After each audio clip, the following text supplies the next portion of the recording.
Hello, Chen. How are you? Excellent. How are you doing? Very good. Very happy to have you on our FinTech Week, the summit. A lot of people were waiting to hear you, to hear the story of the company, Tipalti. And I have a lot of questions for you. But maybe before we start to talk about the product and the company, tell me a bit about yourself and your background so we get the perspective. Yeah, happy to. I'm really an entrepreneur by background. I've been, as you can see, I've been around for a while, and I've been in entrepreneurship really all my career. Outside of the Technion, started a couple of business units for an established company for ECI back in the day in telecommunications, but always day zero, ground zero of starting businesses, initially as an engineer, system architect, eventually as a founder of a new business, the ADSL business for the company, and then general manager of that.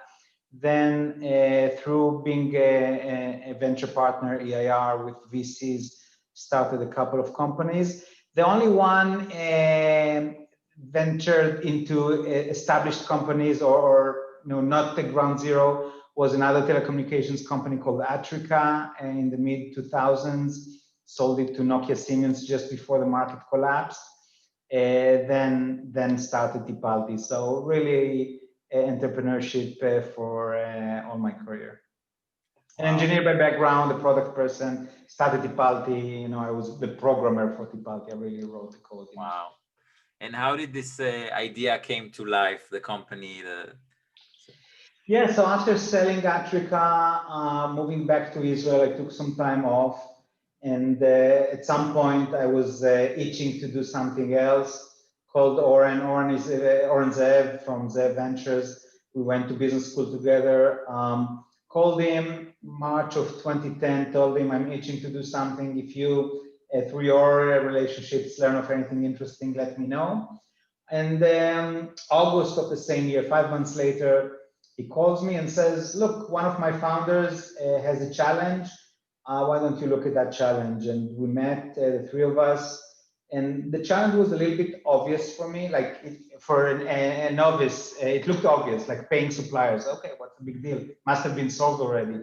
So for that reason, I didn't start initially with fundraising and VC and all of that. I said, you know what, let me just see if there's a problem at all that's worth a company. Maybe it's just a project, a lifestyle project. I do it as a side project and move from there. And started with Oren was generous enough to say, you know what, here's $100,000 for to starting it. If it becomes a company, great. I've put the first money in. If it's not a company, you don't need to return it. It's good luck with your mini venture. And then immediately I met the same founder that Oren introduced me to, and then the founder of Play Media, another edtech company that also told me, no, I suffer from the same things. If you build it, I'll be your first customer. And then I met, probably a dozen other CFOs, CEOs who said, no, I don't have the problem. Don't go there. Not interesting. And that's why I didn't start it as a proper, funding and company and building from day zero. I started by building it myself. I was the programmer, wrote the first version, got the first 4 customers live, and then hired my first employee, doubled the company and went global. I hired one person in Los Angeles. So that meant doubling the company at that point in time. Shortly after, we won our first few quite significant US customers. And then by the end of the second year of the company, we decided that we're onto something and started fundraising and growing the company. I saw very interesting customers. I saw lots of products and lots of it looks so advanced. Like you have so many features for the payee, for scanning an invoice, for the tax, for all the forms. How do you build this empire? Like it looks like you're covering so many aspects of the chain. That's the key challenge with the mid market. Sometimes people use the phrase SMB, small and medium businesses. but there are different animals. Whatever you need to do for your smallest businesses is different than what the mid-market needs and different than what enterprises need. Mid-market is tricky because they need a lot, but they cannot afford a lot. So that's where the challenge comes. And Tipalti is indeed a very broad system that does a lot for our customers. And as I mentioned in some of the interviews, in the next 2 years, we will invest in the product as much as we did in the previous 10 years. So you can imagine how much more there is to do for the mid-market.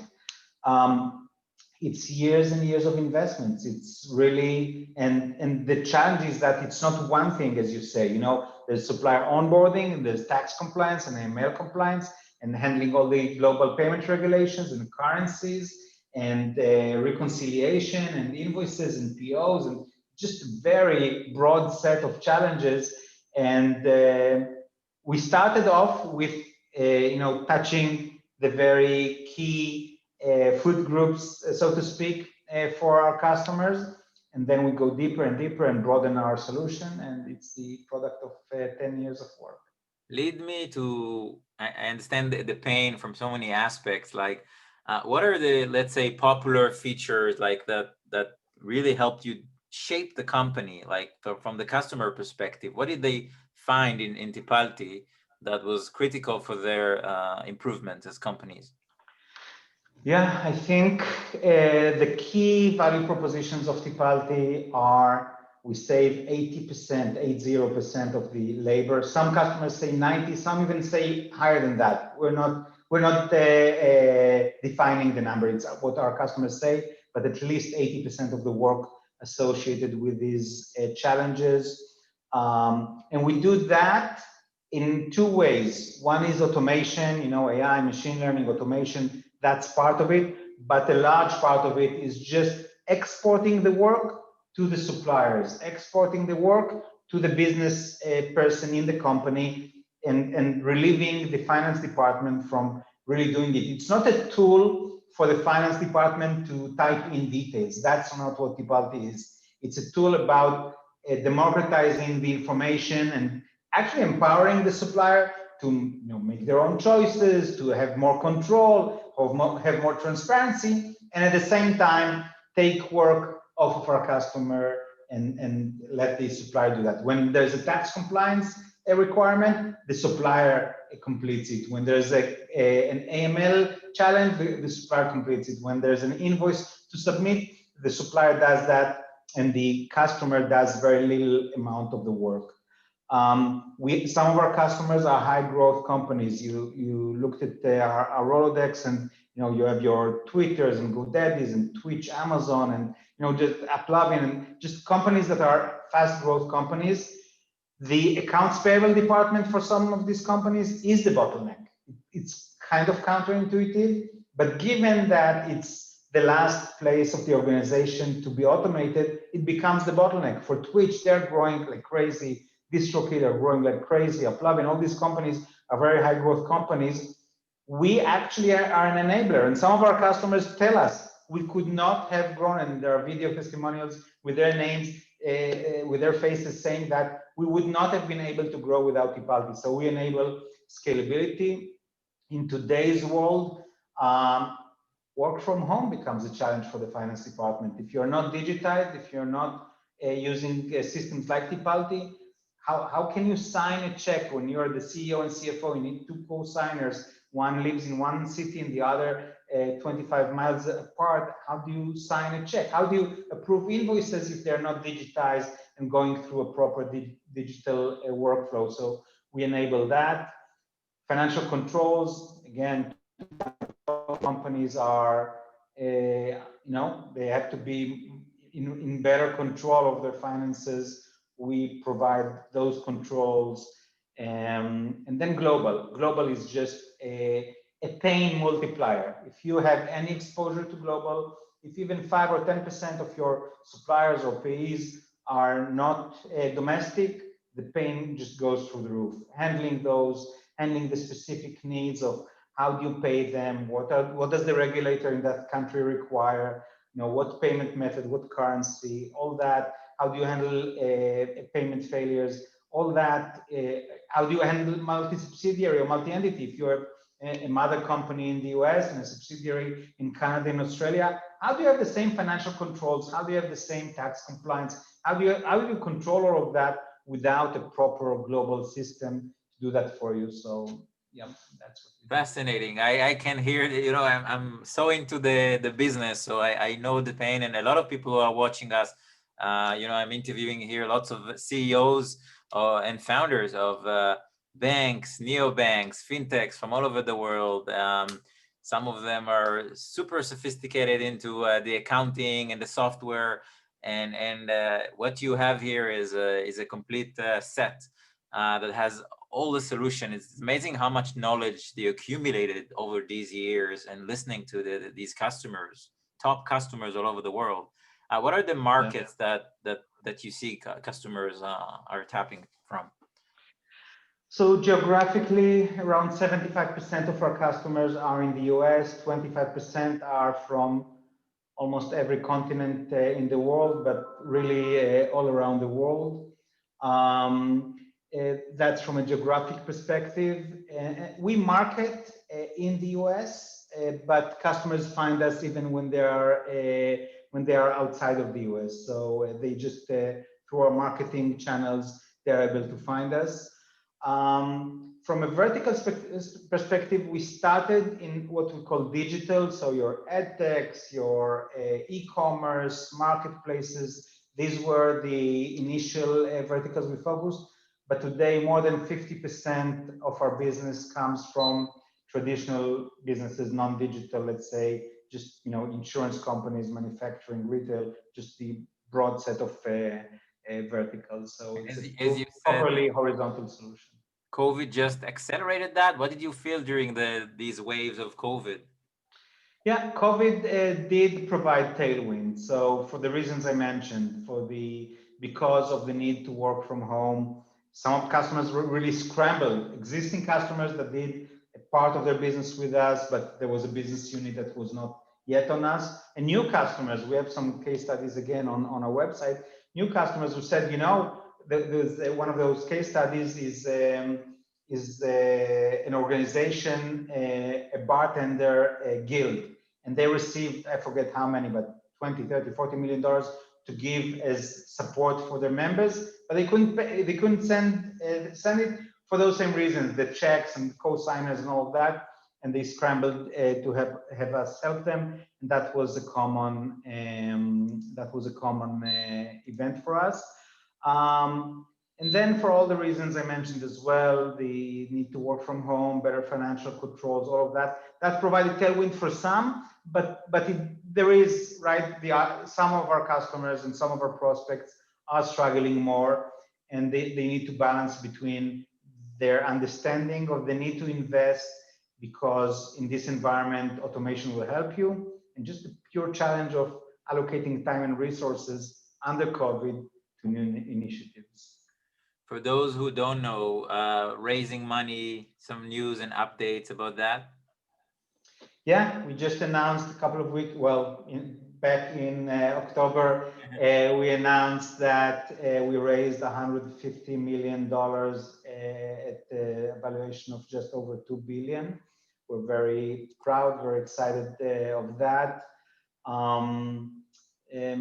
Two new investors, Durable, Henry Ellenbogen, a former T. Rowe Price, big name in the crossover and the public markets, and Green Oaks with a great portfolio as well. So these are the two leaders of this round, with participation from O1. O1 are the former CEO and COO of Twitter. They were a customer of ours. They bought Tipalti back when they went public, and we helped them with some of their challenges back in the day, and then some other investors as well. Wow. So this is a statement, and now it leads me to the question I wanted to ask you about the future of the company, the future of this field, the vision, the bigger vision here. Of course, when these investors are stepping in, what do they see into the future? Yeah. So first, they see a huge market. We look at the mid-market, we size it. There's between 600,000 companies and that we size and 100 billion in ARR potentially, and Goldman Sachs actually sizes it at $1 trillion in ARR. So it doesn't matter. It's huge and even more huge. So the market is huge, and for the 600,000 companies out there, maybe 3 or 4% penetrated, right? It's completely blue ocean, underserved, no solutions out there, and it's now a race to serve that market. And we are in the best position, very competitive position to do that. We pride ourselves, one of the numbers we pride ourselves with is 1% gross dollar churn annually. I don't know of any other company that can pride itself with such a number. And that is a statement about where the market is, right? If there was a better solution than Tipalti, then people would flock to that solution because we are the best solution. We do such a great job at what we do. We get that great retention. So our investors see a huge market. They see that Tipalti is the leader, is in the position to dominate this market.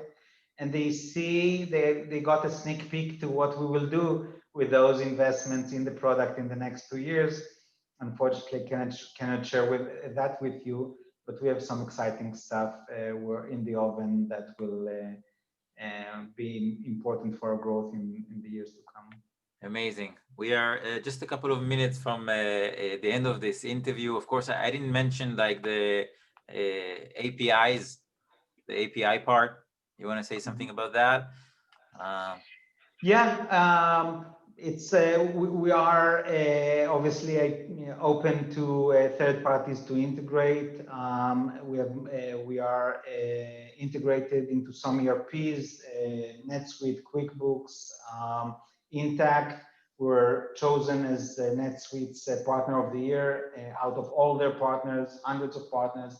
We were partner of the last selected Partner of the Year, and I think we have the best integration with NetSuite.